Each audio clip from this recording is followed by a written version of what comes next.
Welcome to the Football Historian Podcast. By all means, enjoy it. He will go right to the very top. Dos, tres, cuatro times. Here we go, Germans. I will turn these results round. All right, that's good manners. There's animosity, but there's no fight. You can't beat them, join them. How do you make me feel sick if I look at you? No, I want to fight here. Don't drink, don't sleep with women, don't drive fast cars. Sometimes it may be good, sometimes it may be shit too! Hello everyone and welcome to the Football Historian Podcast. Today we are joined by Ian Byrne MP. Thank you very much for joining us, Ian. Some people might think, why have you got a politician on a football podcast? We are going to get on to that later.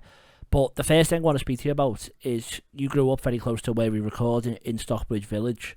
What was it like being a football fan and a youngster in this area? Oh, it was great. We called the Council Farm then before they got renamed in its post new name. It was great. You know, it was just a huge working class council estate with football at the heart of absolutely everything. Everything we did as soon as we woke up, it was football. It actually, in its prime, Council Farm, I think was the biggest junior football league in Europe.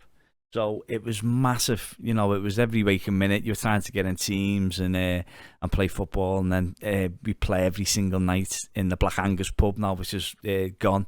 And it was just a fantastic grounding, and it was also my introduction to women's football, because the finest footballer in Council Farm at our age was Karen Berg, a girl who lived right just behind me, and she was absolutely magnificent. Karen went on to play for England, and I often say the story when we're talking about it. I think we were age 6 or 7, and I played for I think it was the under-8s then. I was decent.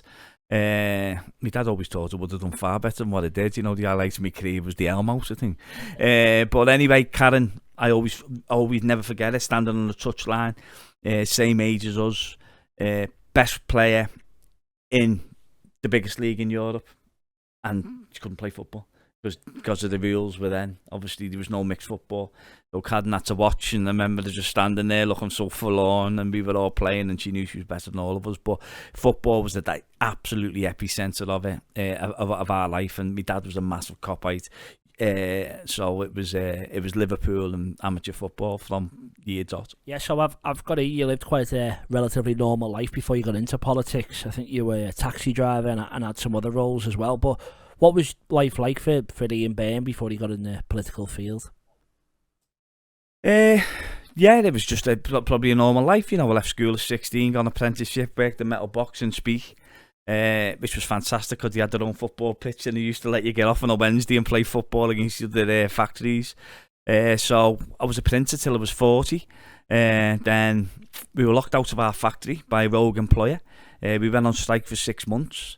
We couldn't keep the factory open, but that was sort of my introduction then into really into outside work, trade union movement, because the trade union movement working with us, United Union working with us to keep the factory open. But unfortunately, as I said, we didn't. 350 great jobs that were lost in Netherton, never to be replaced. So 40, you felt as though you were on the scrap heap. I was a printer, but the printing trade had sort of like died with regards to new technology. So what do? First time I go to job centre, and with the greatest respect to hot dog salesman, that was the job what I got offered. There was a hot dog salesman in Croxton Park on a Saturday. Now you've got 3 kids, you've got a mortgage, it ain't an appetising future job prospect. So I ended up, my mate just said to me, I had loads of mates who were cabbies, as everyone has in Liverpool. Just get at Acne and we'll get you some work. And I'd done that for 2 years. And you know what, Peter, it was probably the best thing I'd done with regards the development of my ability to speak in public. Because you'd work in the factory, you go into the cabs, and I always use this story when going to school. Genuinely, it was the shittest cab driver that has ever been known to man, as all my mates to tell you, because I've got the worst sense of direction. So, and even just before it was the advent of, we had sat nav and all that, but a lot of the people who get in your cabs think you should know the knowledge. You shouldn't have a sat nav. No, we had the knowledge. The knowledge in Liverpool was not the knowledge in London. So I passed the course because I knew the fella on it. And you had to think quick on your feet, because you've got a load of people in the back of your cab 2 o'clock in the morning, stay from Matthew Street, and you're not taking them the way home that you think you should go, well then you've got to be able to pacify a lot of drunken Scousers or Norwegians or whatever they used to pick up. So it was good. It got you the ability to think quick on your feet, talk, but also general public. Get out there, meet the general public, have them conversations. I loved it. I used to love working the footy games, even though I couldn't go for the pints after it. I used to love working before the games, the Everton games as well. Some brilliant laughs, conversations, stick we used to give each other with the Evertonians in the back of the cab, and it was a really good learning experience for me and them. 2014, touched on the trade union movement. They got in touch with me Unite and said, would you like to become work for us as a trade union organiser, which basically is going into factories and helping the employees to organise, because that's where your strength comes industrially, and that was the greatest job I'd ever had, and probably will have. Absolutely loved it. And that was working with Dave Kelly, we eventually formed Fans Supporting Foodbanks with, and it was a pleasure. And then fell into politics. Yeah, well, we will touch on Fans Supporting Foodbanks later. It's something that I do want to talk about further. But you did a 6-year Open University degree, which is how you got into the political field. I think you did it around your taxi job as well, I've got here. So what were your family and friends like? Were they supportive, or were they a bit worried about a career change and a return to education? No, they were all supportive, and that just came about because at 15, 16, at 12, I've been told by the teacher, you've got a chance at potentially, because I moved from Cantle Farm, we moved to Anfield, Breck Road, and the teacher said to me when I was 12, you potentially got an opportunity to go to university. It wasn't something we done, it just really wasn't something on our radar. And then when I was 15, a fella said, there's no chance, you go and get a job. So I went out and I got an apprenticeship with metal box, which was delighted, I wouldn't. But I always had a nag that, should have done something like that. And it's funny, all my mates all left school the same, got jobs. A lot of them have gone on to get degrees, but it was always after, it was something after. It just wasn't. It just wasn't a done thing then. It wasn't as popular then. I am getting on a bit in years, like so. Yeah, it was, and I worked within the schools. I asked to become like a trustee within the school that my kids went to, school governor, sorry, and the head teacher was fantastic, and she said to me, I thought I always wanted, loved going into teaching. So like I was mid-30s, kids were going to do school. And she said, well, why don't you consider it? Why don't you go to Open University? Maybe something you do. And I thought, you know what? It's got to be more than printing fish finger cartons while I was doing it 3 o'clock in the morning. So I used to do it at night, bringing the kids up. And then I just doubled the time. And anyway, at the end of the 6 years, I ended up getting a degree in history. And it's just mine now. But, it's something which I'll always treasure. It's something which I'm extremely proud of, and if anyone's listening, the Open University is one of the most fantastic things you can ever do. I'd love to go back and do it. When I retire from politics, I think I'd take another degree, because it was something which I found very, very nourishing, as spiritually, mentally. It was a fantastic thing to do, and as I said, I'm a massive advocate now for the Open University and adult education, because it's fantastic. Well, I'll be honest with you, I actually I had to study politics in university, but only because I went to Liverpool Hope University. I wanted to be a history teacher, and the only way in was doing history with teaching at Hope Uni.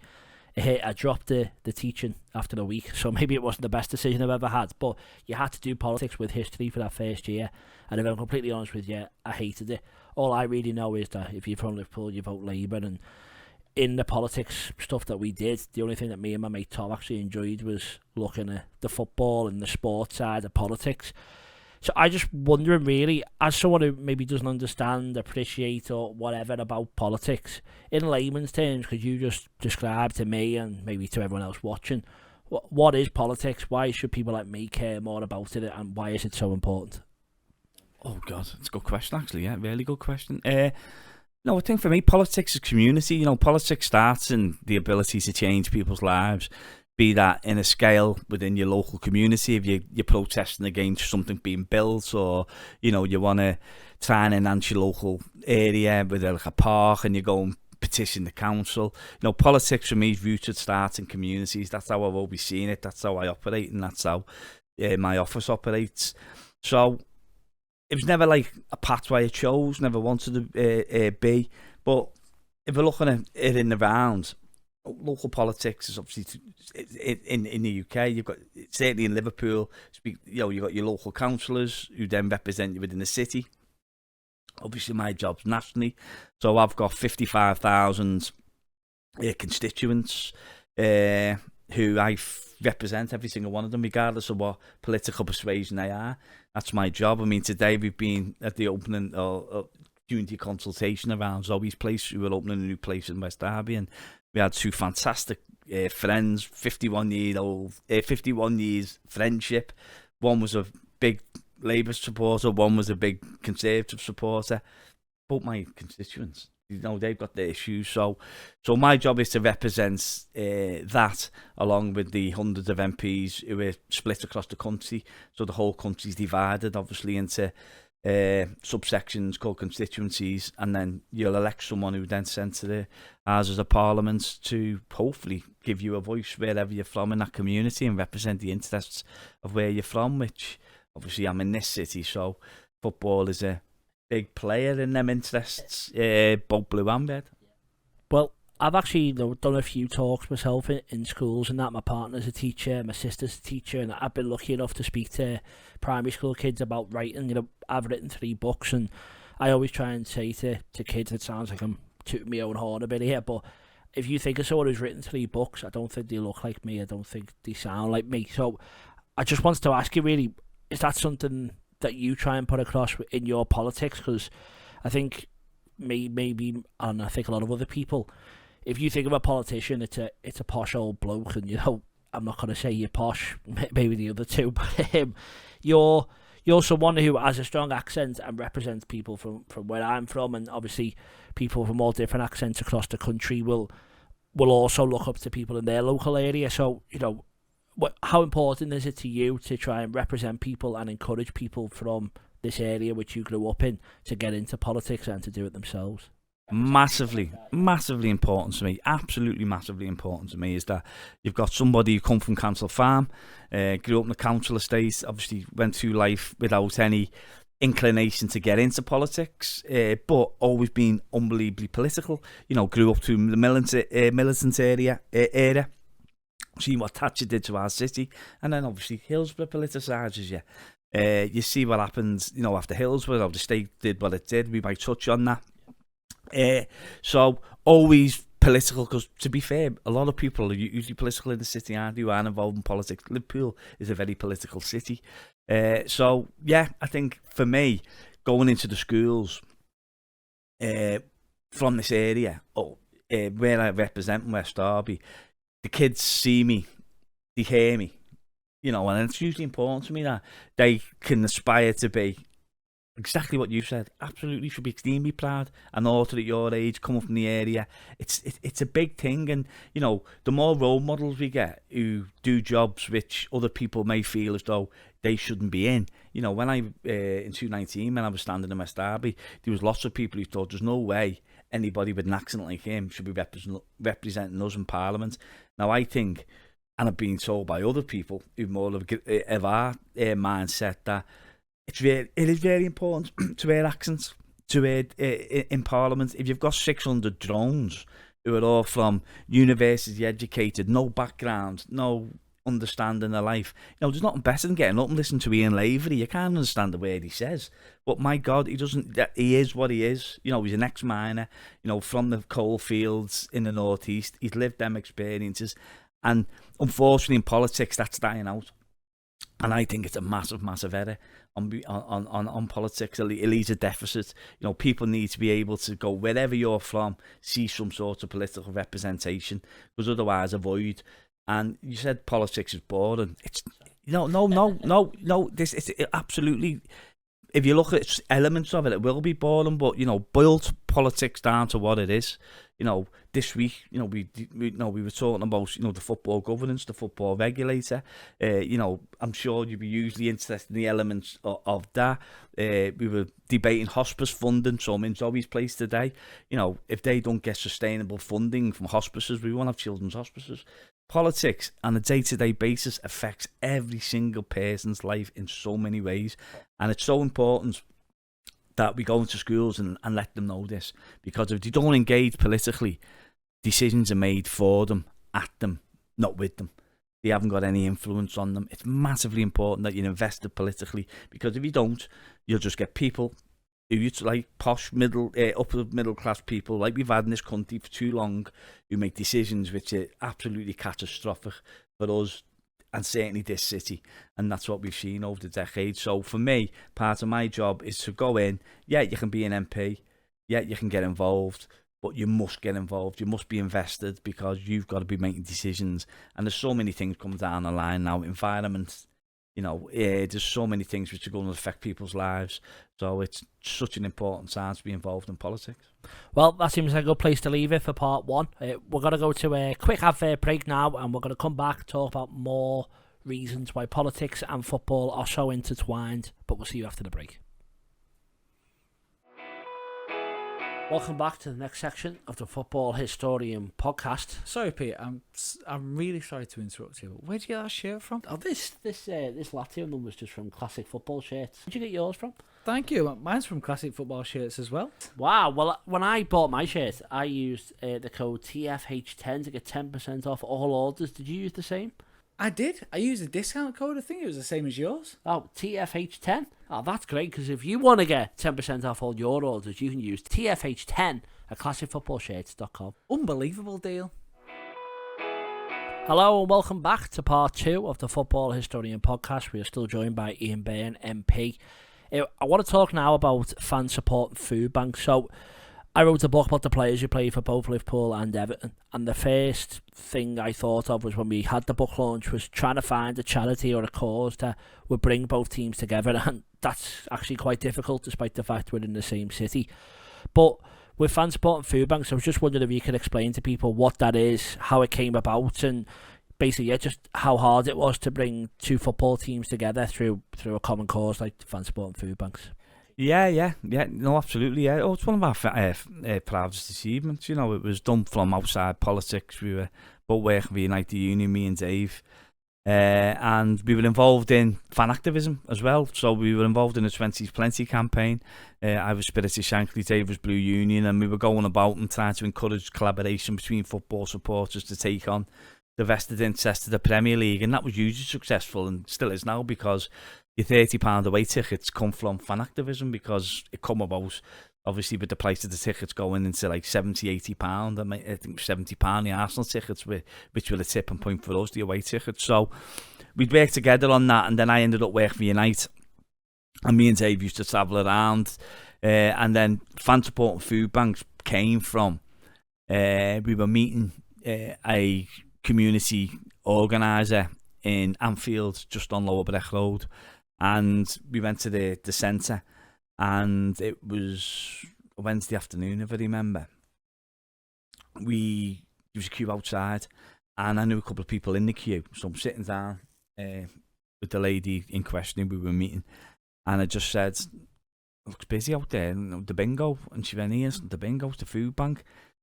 And even though I actually live 10 minutes from the ground now, I was 10 minutes walk from that. He didn't realise that. I didn't see it. I hadn't seen it. That sort of like visual elements of hunger and food poverty. And I say, knowing people in the queue. So she said, "Well, come and see what we give out." And we went into the back room, and it was, because it was a food bank that was run on donations from the community. Obviously, the community was struggling, so it didn't have the greatest array of food, but it lived with me forever. The big massive bag of pasta and breaking it into little sweet bags, little we call £10 sweet bags, put the pasta in, and giving it like a bag. It was, so it didn't half affect me. So we got home that night, and I just couldn't stop thinking about it. I hardly slept a wink, and we thought of, you'd seen the collaboration between the clubs and the supporters, and then you just thought, say we go to Anfield and we ask the fans to donate, and then Dave said, well, why don't we do both? Liverpool and Everton, obviously the proximity, then we get a game a week. So that made sense, and that's where Fans Supporting Foodbanks come from. Then we said Hunger doesn't wear club colours, and we started Everton playing United, and we were at Goodison, and Robbie Daniels came, who was Dave's mate on the Blue Union, for the first collection. And from that, we'd met the council, Jane Corbett, who was a councillor. She gave us a couple of wheelie bins, and we put them, and we had like virtually no social media presence. But we got tons of chip papers in the bins, but we got a few tins. There's something in this, and that's how it started, and that's where it come from. And from that, then we developed it. We had links with the clubs anyway. I was on the supporters, the fans forum, it was called then. So we then worked with the football clubs. David had we'd had a relationship with Everton, obviously a long relationship with Everton. Dave Kelly obviously was one of the drivers behind stopping them moving to Kirby, but they knew him. And we sat down with the clubs. We were initially suspicious. I won't lie about that. And we said, no, it's a genuine thing. We just want to utilise the power of the supporters and see if we can educate them about food poverty and what's happening in the communities, but also bring in food, and that's where it come from. And from that, like-minded individuals from across towns, cities, football clubs got involved with us, seeing what we were doing. We set up a social media presence, working with the trade unions, working with different faiths, and we just organically built up this network. And then it touched on, obviously, the collaboration between supporters. So we thought, well, if we bring food to the Fans Supporting Foodbanks in, say, Newcastle, it's a statement of working class solidarity. Know your real enemy is. It's not certainly anyone who speaks with an accent, and a Geordie accent, Scouse accent, or Cockney accent. The people that are making you collect food outside the football ground because of the levels of poverty within your community. It's a political choice. It doesn't have to be that way. They're political choices. So, 2015, build it. And then 2018, 19, COVID. And pre-COVID, I think over 35% of all food that was going into the food banks in the city was coming from football supporters. I think Newcastle certainly replicates that. And then we developed, obviously, working together, networks, then which grew into Scotland. So after COVID, Fans Supporting Foodbanks Scotland. And, think about some of the things. The first United Food Bank collection, the first fans that came with us, Liverpool supporters, Spirity Shankly, first donation. That's a statement. Then we had West Ham, Millwall collection taking place. They were working with each other. And previously, when we'd done the 20 plenty stuff, some of these clubs wouldn't sit in the same rooms. They didn't realise that the collaboration was needed to obviously affect change. Then we get to 20 plenty, there's a realisation, but we still got that, you still had that sort of like divisive elements of it, which we try to utilise Fans Supporting Foodbanks. If you educate them, maybe push back on Thatcherism and that all about me, and reignite people's community spirit and understanding of why we need a collective mindset. And Dave Kelly always, because we got criticised at first by some within the trade union movement because we shouldn't have done it. And Kelly had grown up collecting Jordan the Miners, and Dave rightly said, we feel as though it's more solidarity, not charity, and these people need our help. So we developed this network, and as I said, you've got Rangers and Celtic collecting together, unheard of. One of the people in Glasgow told us one of the first times they've ever worked together, two brave people, Rangers fan, Celtic fan, come together and made a statement which resonated across Scotland, Dundee United. So all the time, getting working class communities thinking, collaboration, working together, unity is strength, all these trade union elements, and that's what Fans Supporting Foodbanks is built on. And then we've moved into food pantries. We run 6 food pantries now across the city, which are like an open style market, destigmatising food poverty. They're not like a food bank. And we have artists on there, we have advice centres, and I think last year it was over 100,000 people actually we're fed through the food pantries, and it creates an atmosphere of belonging as well. You know, you remember you pay £3.50, and interestingly, we had a survey done by John Moores University who worked with us, a fantastic lad called Jack Sugden and his team. And he worked with us for over 18 months at the pantries to become a volunteer. He's going to become a trustee. He loves the model. And some of the statistics and some of the data, what we got from that report, were phenomenal. You know, people actually enjoyed going, not because of a sense of belonging, community, which is what we try to encourage. Obviously, the emergency food element. But I think what's usually important, to your listeners, is that all this what we've done should not be necessary. I go back to political choices, and obviously then I have the ability in 2019 to go into the political arena and fight for the right to food, which is the eradication of food banks. But Fans Supporting Foodbanks has been a fantastic example of what can be done collaboratively, utilising football as a force for good. And, you know, some of the stuff that we've done with the mosques, you know, the World Cup showing in 2018 when we, in the Abdullah Quillen Mosque, and we invited the whole community to come in and watch a World Cup game, and many of them had never been in a mosque before. Suspicious. Went in through football. I think we had about 130 in the room, and it made a massive difference. And it was that utilisation, and now Liverpool Foundation and Everton are really good at utilising them elements and bringing it together. So, yeah, Fans Supporting Foodbanks has come a long way, and it's an organisation we're extremely proud. It was on Goodison last night, and we were collecting last night, and, you know, it's a great crack as well, you know, with the stick that you get there, and certainly going to Derby last night. But yeah, we're proud of the links that we've made, both nationally, internationally, and then it also gives you a huge ability to mobilise football supporters against food poverty. Yeah, so like an example I remember is the Leicester City fans started singing Feed the Scousers, and the reaction of Liverpool fans obviously during the game is singing like F the Tories and stuff like that. But I think it was a couple of years ago when Liverpool actually played Leicester away a few weeks later, and, you know, I've got here, Liverpool was one of the first teams to bring food to the community of Leicester a few weeks later, and actually instead of trying to fight back against people saying feed the Scousers and trying to make it out like people from the city are deprived or whatever, they actually went and helped the people who were living in poverty in their own city. So, you know, that shows how important the food banks are and how great the work is that you've done. And obviously we've discussed it there, but I just want to move on to Hillsborough as well.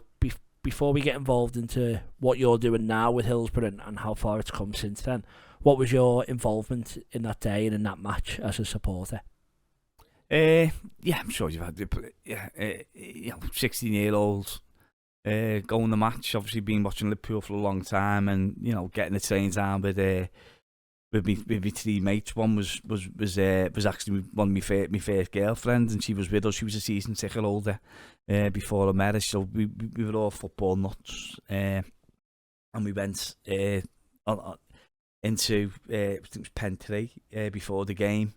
We were there an hour and a half before because we'd been last year in '88 and it was bonkers. But obviously the decisions that were made by the police officer at the time meant that ills were never happened, but it could have done. It was crazy in '88. I mean, that stadium was never ever fit for purpose for the FA Cup, as we know, and we knew at the time, and everyone knew that anyway. So we got there about, I think it was 2 hours early. We got the train, sun was shining, got in there.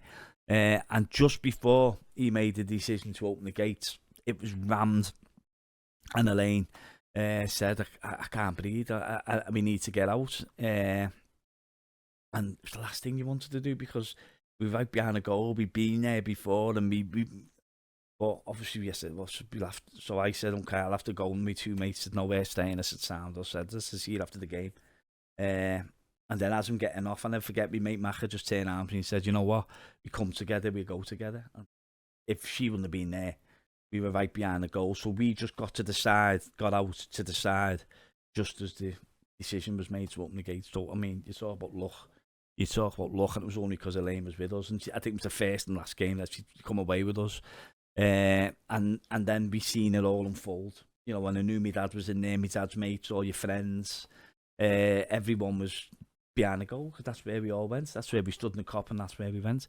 So we were extremely forced to, but then watching it unfold and being so powerless, and seeing everything, the lack of police action. There's just absolute,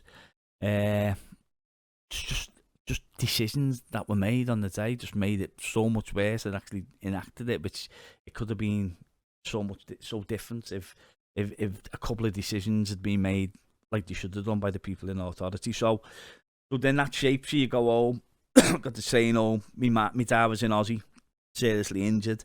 My mum was going out to mine because there's no such thing as mobile phones then, was there? So we get into the train station, and then and then you're trying to deal with it as a 16-year-old, and then obviously for me, one of the pivotal moments was the Sun.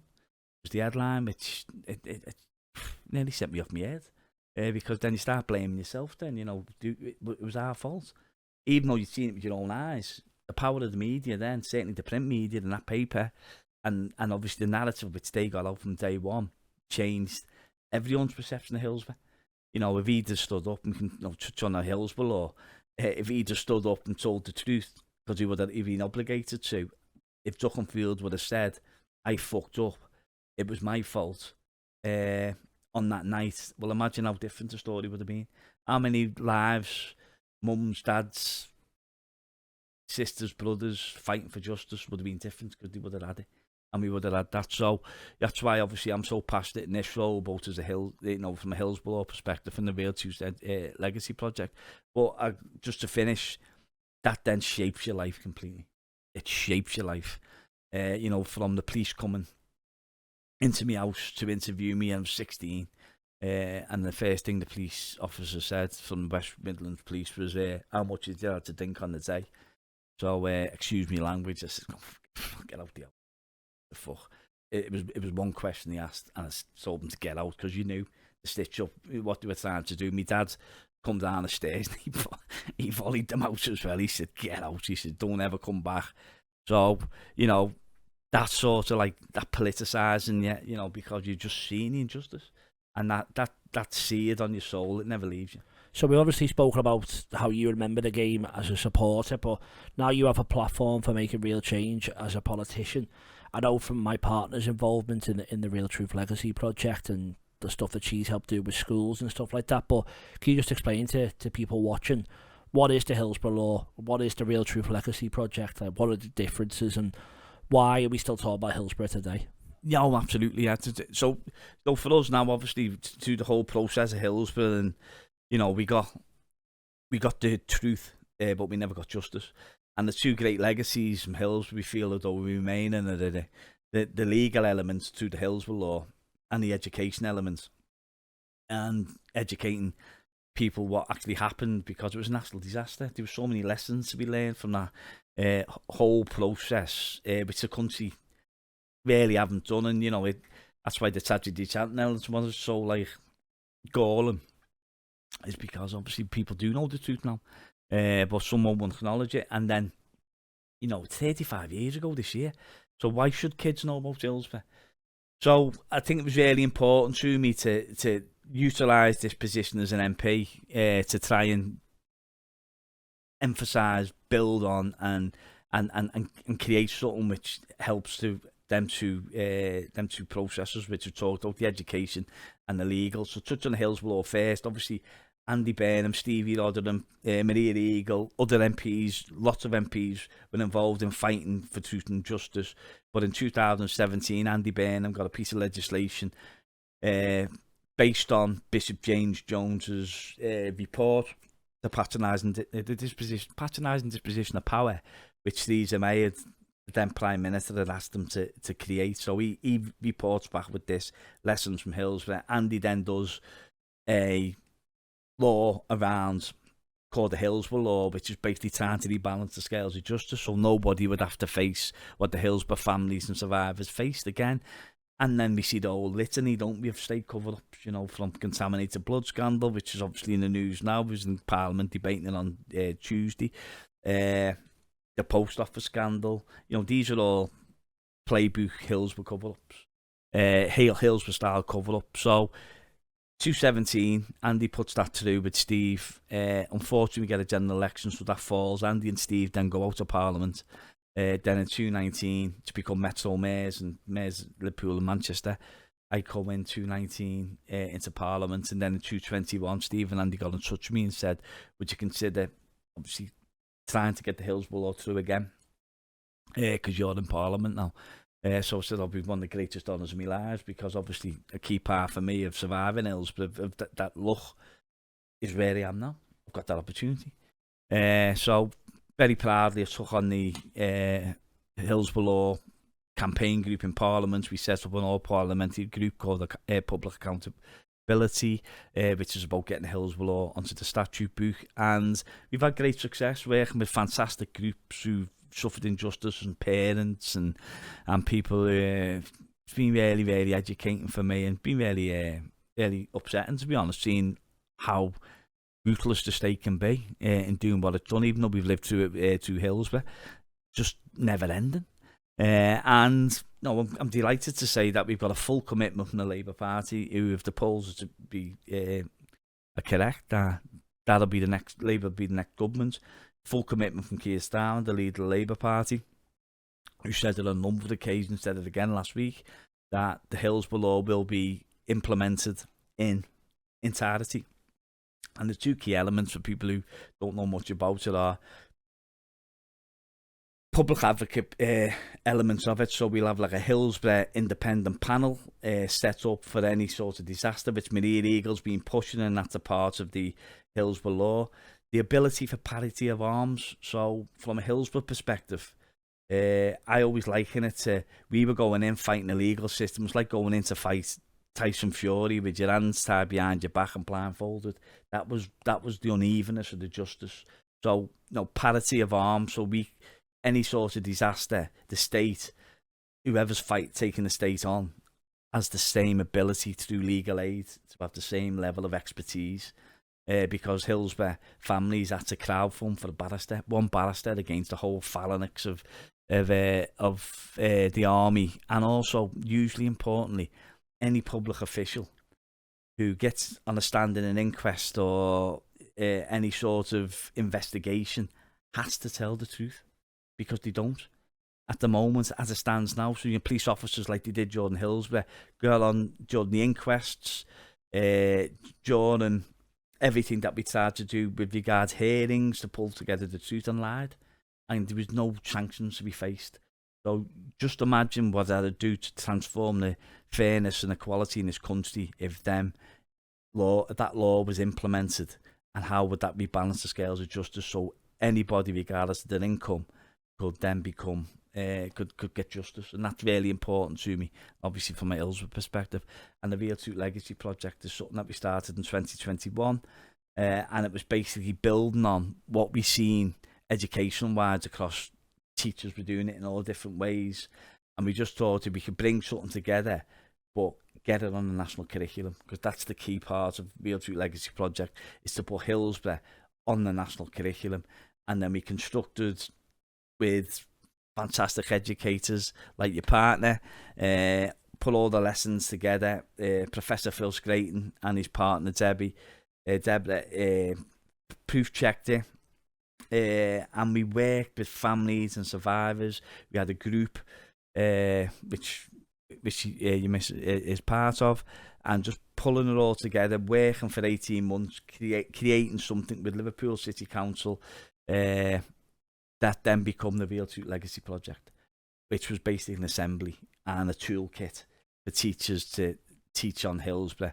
We trialled that a few times in different schools, been massively successful, and then working with Liverpool Foundation, we've now put it on in Anfield as well. So I went to meet the education secretary, and he basically said, "Will you go and take it away? You trial it, get it going in Liverpool City region, and then we'll look at it from a national curriculum perspective." So we put motions to the City Council. We got all the Liverpool City region to agree to it. Steve Rodden was great on it as well. And then politically, we moved into that arena where we got all the schools then to obviously get the Real Truth Legacy Project, push it to all the schools. But now we've got Liverpool as well, and we'll have Everton as well, I think, in June, working with us as well. They want to come on board. So we've created this critical mass now of families, supporters, survivors. We've got the toolkit. it's been passed. We haven't had one voice of dissension really about the content, which is testimony to obviously Hillsborough's a very emotive subject, so we've involved anybody that wants to be involved can be involved in it, which is really important to me. So it's been a really inclusive operation, pulling it together, and now basically we say to schools, it's there, you can download it, start obviously teaching it. And we had a number of schools last month, teacher got in contacted, took the toolkit, taught it. It's been given by the leads across the Liverpool City Region Education, so it's gone to all the schools. So now it's a case, it's there. Let's get it out there. Working with examination boards, AQA, they put it on their website. So slowly but surely, we're working towards getting it right out across the country. And then obviously for me, the aim is whatever government comes next, well, we've now got an absolute ready-made example of what this looks like.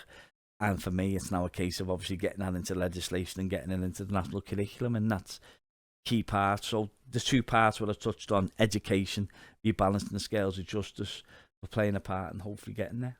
Well, that's it. As you said before, you were 16 when Hillsborough happened. It was 35 years ago. So if we think of younger fans going the game today, a 16-year-old, why would they know what happened 35 years ago if it's not in education, if they're not being taught it? You see like full fan bases at Anfield most weeks singing "The Sun Was Right, murderers, always the victims," and they just need that education. And by the things that you're doing, it's it's very important. Why wouldn't a 16-year-old think that? No, absolutely. And just on that, very good point what you make. And I remember the Forest fans were ruthless a couple of years back, and the Hillsborough Support Survivors Association, Pete and people like that brought the Forest fans across. And when they were done like a ceremony at Anfield, and I spoke to one of the, so it was the main lad behind the Forest fans, his son, he was 14, and he said, Ian, I sing Always the Victims, and I thought Always the Victim was like Jurgen Klopp coming on Match of the Day, moaning about penalty decisions or decisions against Liverpool. Well, why wouldn't he? Why wouldn't he? 35 years is a bloody long time. So yeah, it's about education. But for me, the key part of it as well is future-proofing communities about what the state is actually capable of. And as I said, post office scandal, contaminated blood, the list is endless. Hillsborough, Grenfell, so be ready that if you get an injustice foisted on you that happens to you, because they will happen again. Disasters are going to happen again, and the state's there and it's culpable, but the state will do its damnedest to avoid the truth, and the state will do its damnedest to demonise you like they did with us, and unfortunately that's happened time and time again. So be ready. You won't readily get truth, and you won't readily get justice. You've got to bloody fight for it. That way you should be proud for all the work that you do, and as we spoke about before, the Hillsborough Law and the Real Truth Legacy Project, the two very important things, and I'm sure the families of the Hillsborough survivors and those who passed away will all be very happy with what's happening. But that seems like a good place to leave this section. We're going to go to a quick break, and then we'll come back. We're going to talk a bit more about football in part 3.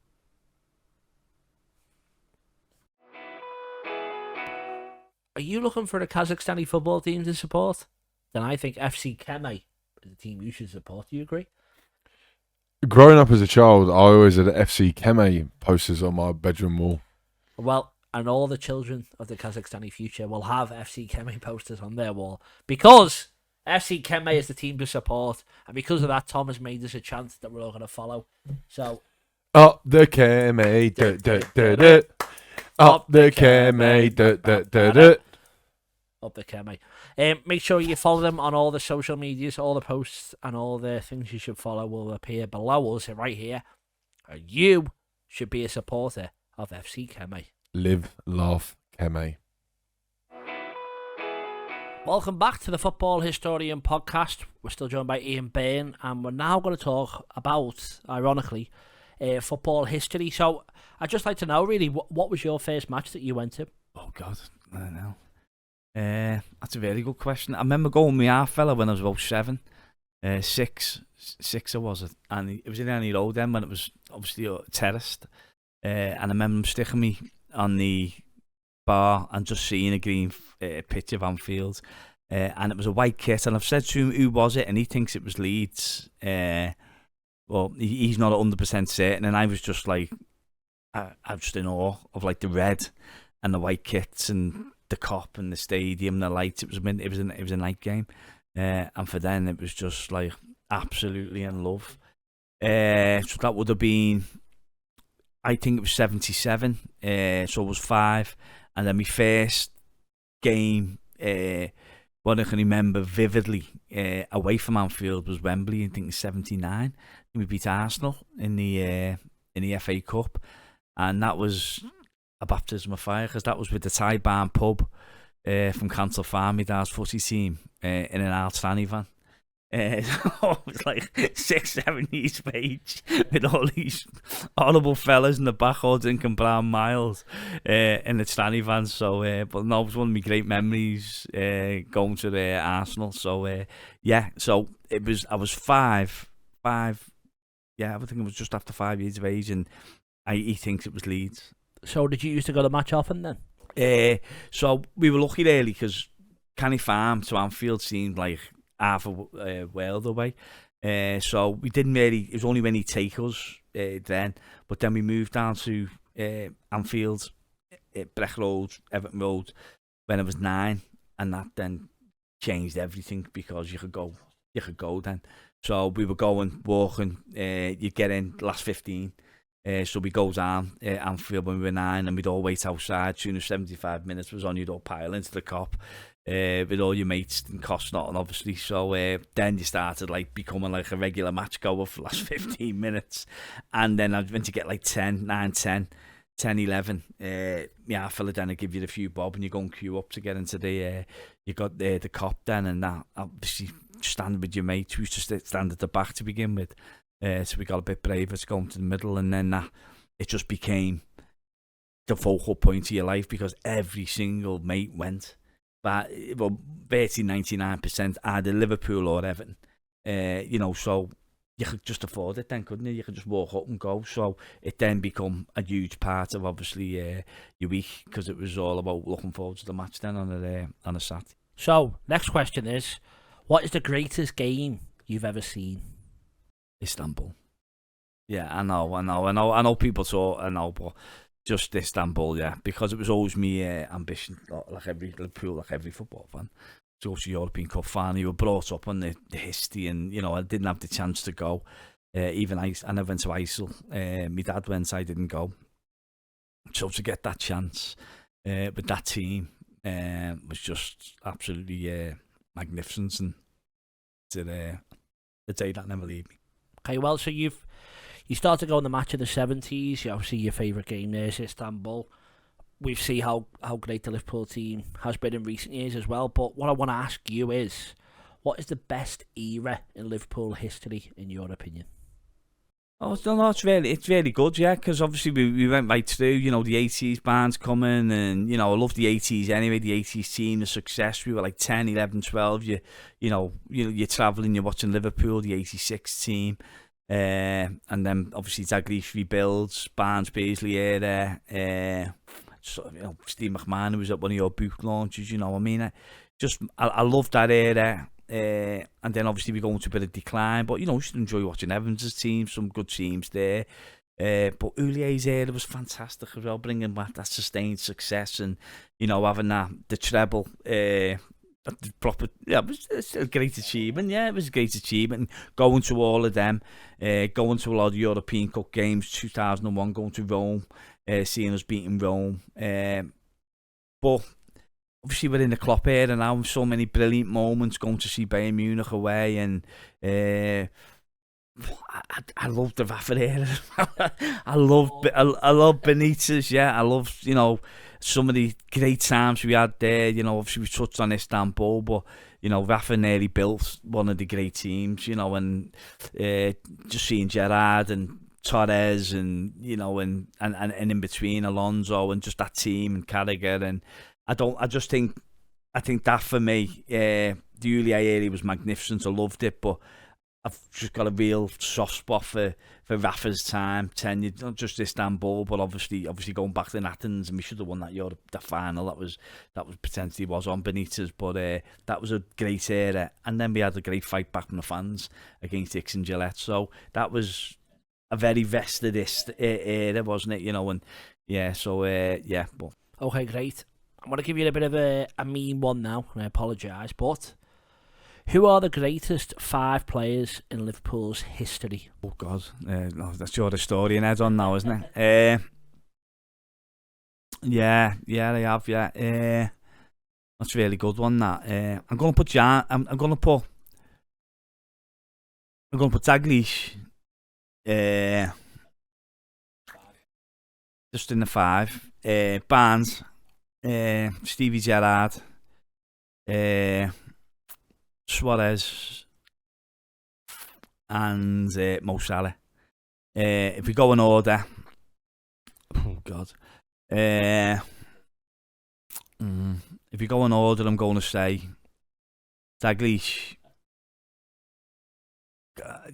I've just argued with me lads, and you know, I'd have to go for Dalglish for longevity and what he achieved. But and Barnes second, but Suarez was the greatest talent I have ever seen in my life on a football pitch. I've seen him do things which I didn't think were possible. I've seen him do things like the Norwich game, the hat-trick. But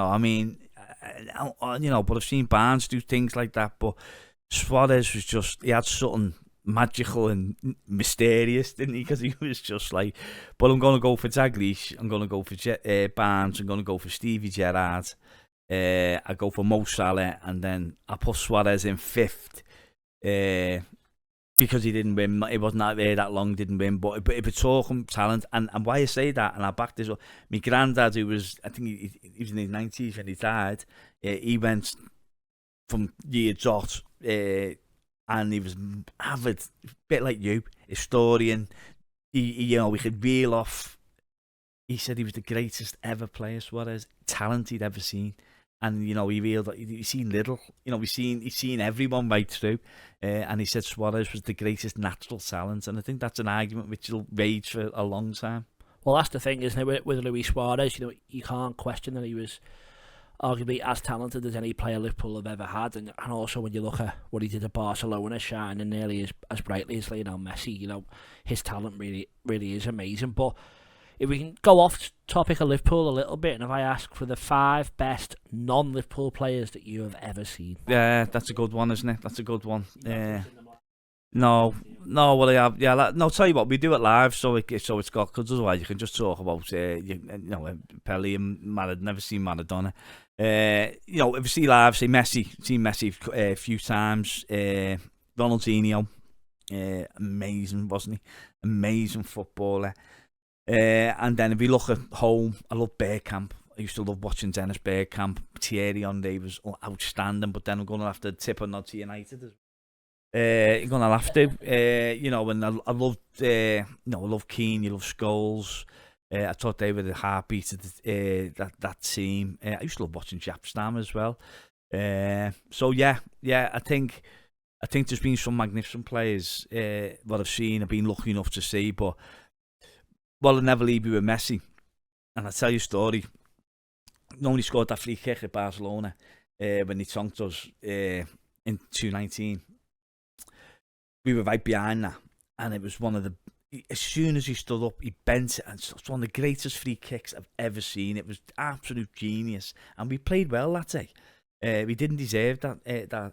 So when we come home, I felt so guilty that I said to me 2 lads, I said, you know what? I said, I'd got a spare, and I said, you know what? I said to Jamie, you can have my ticket, because I just want you to say that you've seen Messi. So you can always say to your kids, your grandkids, that I see Messi at Anfield. I give him the ticket for the semi-final. So I went to church with my daughter and watched it. I watched like the greatest game ever unfold before your eyes. And emotions probably not really. We don't go around hugging each other in our family. But he come through the door at the end of it and hugged me. I can't thank you for giving me the ticket. And I felt like strangling it. But no, I made up. Even though I'm gutted to miss that game, I made up that obviously they'd seen Messi, but I think that was immaterial now. They will remember Messi, will they? They'll remember Andy Robinson booting him, but they remember the game overtook Messi, didn't it? But you can still say they've seen him. Well, what a game it was as well. And if it makes you feel any better, I was actually at that match as well. But we won't go into that. We'll talk more about your opinions in a second. We're going to go to a break before we have our famous final section, which is the debate. So we'll have a quick advert break and then let's settle some of the biggest debates in football history. Hi, I'm Warren, the producer for the Football Historian podcast, and we're here today to talk to you about the Patreon subscription. Yes, so for just £1 a month for the first 100 people, there's a lot of benefits that you get, and I think £1 is a terrific deal. Pittance, yes, £1 only, and you get early access, which means at least 24 hours before everyone else gets the episode, you get to watch it. There's also an extra section, we call it the Football Historian podcast Extra Time, and we ask all the questions to the guests that no one else gets to see unless you're a patron. And on top of that, you're the ones who get to ask the questions. You send them in, we tell you which guest is going to be coming and sitting in this chair. You ask them, we record it, you get to watch it, no one else does. On top of that, we do a monthly special. We did one last night. It was a quiz, you were there. Yeah, bedlam and great content. Yeah, so hopefully you can watch that. As I said, we've got a round on Linvoy Primus or Lionel Messi. We've done mastermind stuff, all that. That's going to happen every month. The bigger this grows, we're going to do it even more regularly. Hopefully it'll be once a week. But we need your support. So to do that, £1 a month for the first 100 people. Your early support will be rewarded. From then on, it's £3 a month if you want to support us. If you want to pay £5 a month, you get all that we've just mentioned, but you get a poster. Warren will sign it, I'll sign it, all the lads. We'll get a few of the guests to do it as well. We'll send that out to you. And then for £10 a month, you get all that, the poster, all the early access, and you get a free copy of any of my books. So I've done one on Billy Liddell, Crossing the Park, Tommy Lawrence. They're all worth at least £20. For just £10, you get a copy of the book, all the stuff we've already mentioned. We'd really appreciate your support. We cannot do this without you. This really is a passion project, and anything people can put into it goes straight back into it. We don't take a wage. We're doing this for free. We're doing this because we enjoy what we do. That's it. It all makes the content better. And I say from just £1 a month, you can make our dreams come true. Thanks for the support. Enjoy the rest of the episode. The debate. Welcome back to the final section of the Football Historian podcast. We like to call this section the debate, as we are going to settle some of the biggest debates in football history. First debate, which is one that I don't think you're going to take too much time thinking about, but who was the greatest player? And I'll also ask for a second and third as well. But who was the greatest out of Steven Gerrard, Frank Lampard and Paul Scholes? It's not even a debate, is it? Scholes seconds, Lampard third. Gerrard was one of the greatest, wasn't he? Scholes was a fine player. Lampard was a fine player as well, but that was different gravy. That's not for debate. Any sensible football fan, regardless of where they're from, who they support, would have him in that order. No, I agree, and I think the polls that we have up on the screen, they're gonna very much show that Steven Gerrard's winning, but that probably is largely down to the fact that I'm only asking Liverpool fans at the moment, but hopefully as this podcast grows that'll change a bit. So the next debate I would like you to settle is Pele or Maradona. Maradona. I loved him. I love him now. I'm obsessed with him. I've got books about him. What a magnificent player, and what a magnificent life, for right and wrong reasons. And to think he was such a magnificent player with his lifestyle that he led, you can only wonder if he was a bit like Milner, what he would have achieved. What would he have done? Would he have been the same? Would he? I don't know. But he's just somebody who I think transcends football, doesn't he? And such a fascinating, unbelievably complex character. But I watched it the other day again. When he does that warm up for Napoli, when life is life. And it's just mesmeric, isn't it? You're just looking at somebody who's just a total master. But no, for me, if I could go back in a time machine, I'd love to go and watch him play for Napoli in his pomp. Well, yeah, and add on that he's getting booted by everyone and playing on those terrible pitches at the time. Booted them, yeah. So, and obviously that's with my sons, because we have this argument all the time because they think Messi because of the longevity and the goals and what he's won. But I just said, imagine Maradona being brought up in this era with a professional attitude. My word, what would he achieve? Well, go on then. Seeing as you said you've read up on him so much and have such adoration for Maradona, what do you think his greatest achievement is? It's probably winning the league with Napoli. Yeah, Yeah, I think it was, considering how good the teams were then and who he was playing against. It was the greatest league in the world, probably one of the greatest league that's ever been, hasn't he? You know, for caliber and a player. You know, I'm not knocking '86 because that World Cup was one of my favourites ever. I mean, his goal against England was just one of the greatest ever. You know, anyone that looks at it from a parochial fashion wants the bumps test them, because the greatest goal probably on an international. Well, John Barnes might have a way to say. Oh, yeah. But no, I'm going to go with the Napoli one, because obviously they'd been starved of success. They didn't have a litany of world-class players. They had a smattering of world-class players, but he was against some of the greatest players that ever lived, and he dominated it, and he done what he had to do. So, no, for me, yeah. Well, another topic that we need to settle, which I think is quite easy, and a lot of other people seem to, but we have to ask it. Lionel Messi or Cristiano Ronaldo? I mean, I love Ronaldo. I think he's someone who's absolutely maximised every element of his game, and you know the way he's changed his body, and he's absolutely drained every drip out of himself to maximise what he's become, and he's become an absolutely world class footballer. But again, Messi's got a little touch of Maradona about him, hasn't he? With just that innate absolute brilliance, and obviously his physique. He's not unlike Ronaldo. You know, he had issues, didn't he, growing up with his size, and he's just become an absolute master of football, and I absolutely love watching him. So I'd have to say all day long, I don't even think that's a debate. Messi, Maradona's a debate. Messi, Ronaldo's not. A tough one for you, maybe a bit tougher than some of the previous ones. So who do you think is the greatest team of all time? So I don't need over like one game, and you know, it can be like a few years period, it can be a World Cup team, it can be whatever, but who is the greatest team to ever play football? Brazil 1970. I just think again, you know, growing up and you know in Canny Farm, and football wasn't much on the telly, and you were fed this picture of that team and growing up and then seeing it, and I think that shaped football. That team, I think it was probably one of the most influential and iconic football teams that ever were, and the stars in it and the players that were in it. So for me, and that's speaking as a Liverpool fan as well, I just think that team, and I always had a soft spot for Netherlands. 74, 78 with Cruyff as well. So many great players as well. But I think it's the kits. I'm looking at your lovely kits here. You're obsessed by kits, aren't you? And it was the colour, wasn't it? You know, the bright yellow of Brazil, the orange of Holland, and they always loved Germany as well. You know, West Germany, as they were called then. You know, I loved them as well. So, and because football wasn't on the telly then, it just had such a mystique. The World Cup took your life over. It was just such an event, because obviously that was football on a everyday basis, wasn't it, with all these players, all these teams, and all this exoticness, because you've seen great players in the English league, but he was not an exotic, was he? As such. So yeah, it was yeah. Okay, sorry. If we go back to the Messi-Ronaldo debate we had, if they are the greatest players of the last 15, 20 years, who do you think is the third best behind both of them?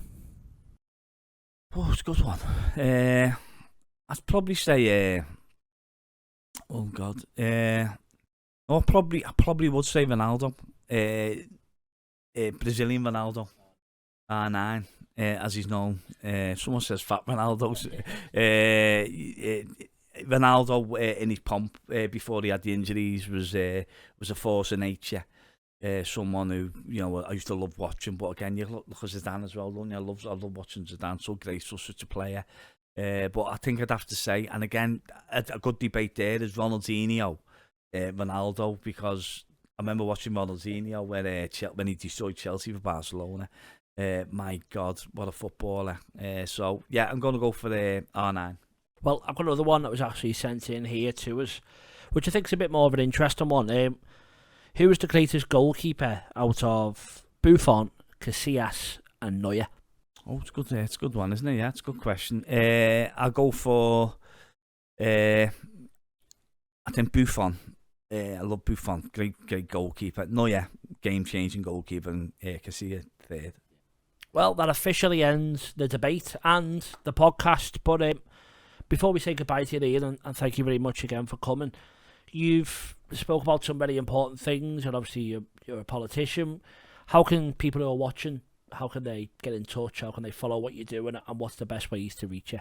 Yeah, so if you go on the match, Fans Supporting Foodbanks, stop a tin off. We've got a couple of games left before the end of the season. Come over and have a chat. It's always good to have a chat. And then obviously you being a great supporter of that. If you want to see anything that we've spoken about, just go on the my website, www.ianbyrne.com. .org. I'm getting told, sorry for that, don't go on it that often.